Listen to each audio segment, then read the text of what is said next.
Chers amis, Shabbat Shalom, nous arrivons cette semaine à la paracha de Metzora, le lépreux.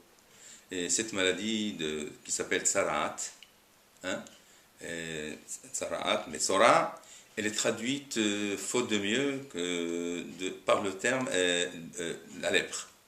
Et finalement, il s'agit ici bien d'une maladie psychosomatique et non d'une maladie normale. Et d'ailleurs, seul le prêtre, le Kohen, peut remédier à cette maladie. Il est capable de sceller et de guérir la maladie, et non un médecin normal.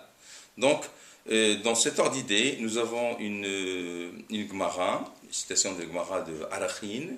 Rabbi Yonatan, il dit dans la Gemara, je cite, Amar Rabbi Yonatan, al shiva devarim, al shiva devarim negaim baim, al shonara, al shvichut damim, al shevuat shav, al giloy arayot, al gassut aruach, ve'al gezel, ve'al tsarut ha'ayin. Je traduis. Dit Rabbi Yonatan dans le traité d'Arachim, les affections lépreuses, c'est-à-dire les négaïm, affectent l'homme à la suite de cette faute, de ce péché. Premièrement, la calomnie, la shonara, l'homicide, la parjure, la débauche, l'orgueil, le vol et l'égoïsme. Et il ne s'agit pas donc de maladies naturelles, mais d'une intervention providentielle. Kadosh Baruch Hu, il intervient pour punir les fauteurs, hein, et il lui amène ces affections lépreuses-là. Et par ailleurs, la paracha nous dit que ces affections lépreuses, elles n'arrivent pas brusquement, elles arrivent graduellement. C'est-à-dire, d'abord, ça attaque la peau, c'est-à-dire le corps de l'homme. Ça attaque aussi les habits, et puis finalement, ça attaque aussi la maison, c'est-à-dire la demeure de l'homme. Alors, dans cet ordre d'idée, je voudrais surtout m'attarder sur la dernière raison que cite Rabbi Yonatan, c'est-à-dire la raison pour laquelle il y a une affection lépreuse, c'est l'égoïsme. L'égoïsme, la jalousie, en d'autres termes. Et c'est une des raisons d'ailleurs que Rabbi Yonatan qui dit que l'égoïsme peut générer l'affection lépreuse, et ça ressort de cette affection lépreuse qui est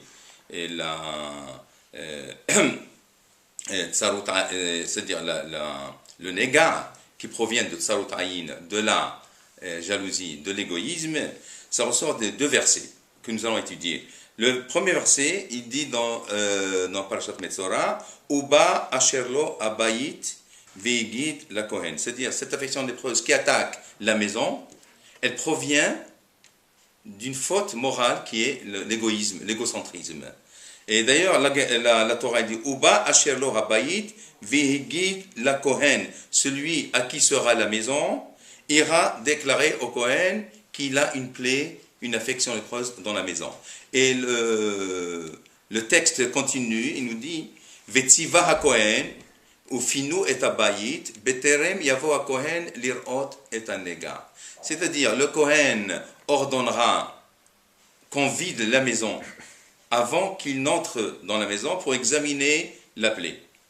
De plus, le Kohen, la Torah dit, le Kohen, avant que le Kohen ne vienne se prononcer sur une éventuelle démolition de la maison, on est tenu, le propriétaire de la maison, il est tenu de vider complètement la maison et de disposer son contenu dehors, dans la rue. Donc, selon nos sages, pourquoi cette réglementation-là, pourquoi ce procédé-là?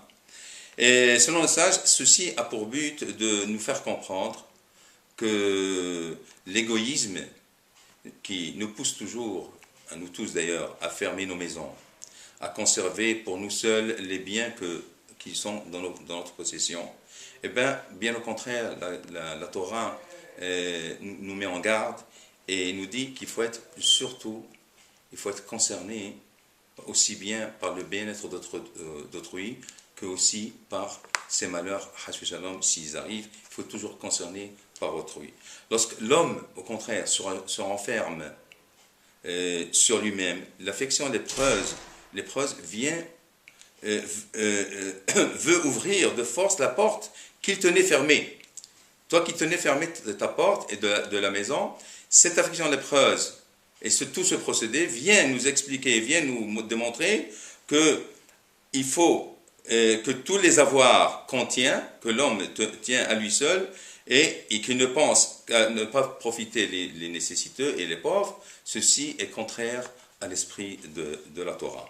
Nous devons donc, pour résumer, cette relation entre la démolition de la maison et tout ce procédé-là d'affection lépreuse de la maison qui est à l'origine de la faute de l'égoïsme, de l'égocentrisme, nous devons donc nous inquiéter toujours du sort de notre prochain et être prêts toujours à donner aux autres et à donner aux nécessiteux, renoncer à notre bien-être et dans une certaine mesure pour aider au contraire les autres et aider autrui. Donc la Torah finalement affirme d'une façon extraordinaire le concept de Koach HaNetina, c'est-à-dire le don, la force, le don, ce don-là de donner aux autrui, d'octroyer à autrui, d'être toujours prêt à aider autrui. Et au contraire, la Torah, elle condamne Koach HaNetila, c'est-à-dire elle condamne cette mida, cette qualité-là, c'est pas qualité, c'est ce défaut-là de conserver pour soi-même exclusivement le bien qu'on possède. Shabbat Shalom.